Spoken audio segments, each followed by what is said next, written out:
एक तो मुझे ये गांधी परिवार की कुर्बानी वाला कॉन्सेप्ट समझ नहीं आता। कोई भी चुनाव हो, इनके चश्मों चिराग तो यही गाता है कि हमारी दादी ने देश के लिए कुर्बानी दी, हमारे पापा ने देश के लिए कुर्बानी दी। अरे भैया, कौन सी कुर्बानी, कौन सा बलिदान? पंजाब में सब सही चल रहा था। अकाली दल को रोकने के लिए इंदिरा गांधी एक अल्टरनेटिव ढूंढ रही। फिर उन्हें भिंडरावाला मिला। उसको दिल्ली बुलाकर बाकायदा संजय गांधी ने इंटरव्यू लेकर अपने काम के लिए तैयार किया। फिर इनका प्यादा भिंडरावाला महत्वाकांक्षी हो गया।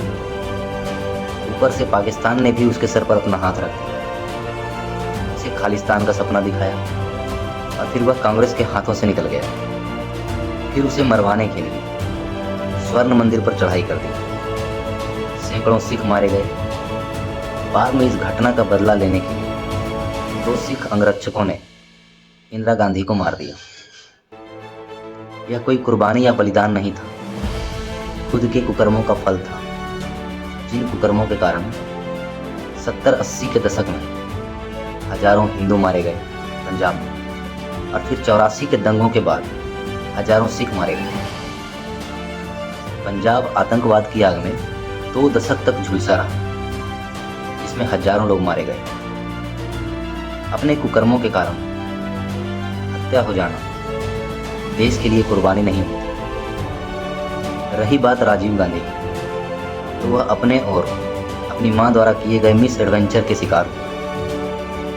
वैसे तो श्रीलंका में आज़ादी के बाद से ही तमिल और स्थानीय आबादी सिंगली लोगों के बीच द्वंद्व शुरू हो गया था।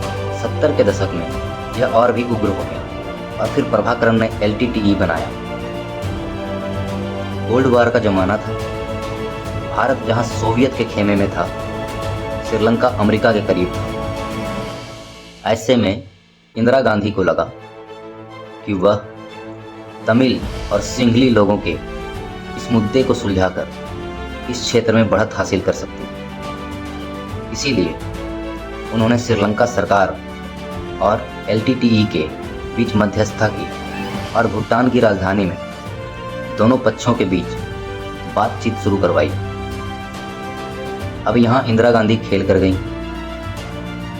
तमिलनाडु की कुछ पार्टियों को खुश करने और खुद की महत्वाकांक्षा को पूरा करने के लिए उन्होंने LTTE के लड़ाकों को ट्रेनिंग देना शुरू कर दिया था। आपको जानकर आश्चर्य हो सकता है कि तमिलनाडु में LTTE के ढेरों ट्रेनिंग कैंप्स थे। इसमें सबसे बड़ा था कोलाथूर का कैंप। इसके अतिरिक्त कर्नाटक, उत्तर प्रदेश, नैनीताल, जो कि तब यूपी में ही था, में भी ट्रेनिंग कैंप्स थे। प्रभाकरण बाकायदा रॉ के अफसरों के साथ घूमता था। मैंने कहीं पढ़ा था कि वह महू के आर्मी ट्रेनिंग सेंटर भी गया था। यह 80 के दशक के शुरुआत की बात है। LTTE दिन प्रतिदिन घातक होता चला गया, क्योंकि उन्हें आर्मी ग्रेड ट्रेनिंग और वेपन्स दिए जा रहे थे। इंदिरा गांधी की हत्या हुई और उसके बाद खेल बिगड़ने लगा। राजीव गांधी ने श्रीलंका सरकार और LTTE के बीच बात करवाई, लेकिन बात बनी नहीं। LTTE को लगने लगा था कि राजीव गांधी उनके साथ गेम कर रहे हैं, और जल्दी ही वह समय भी आया जब इंदिरा गांधी द्वारा पोषित LTTE का प्रभाकरण उनके बेटे का सबसे बड़ा दुश्मन बन गया था। राजीव गांधी ने पीस कीपिंग फोर्स भेज दी बिना किसी तैयारी के। कश्मीर के पहाड़ों पर तैनात यूनिट्स को रातों रात श्रीलंका के जंगलों में डिप्लॉय किया गया।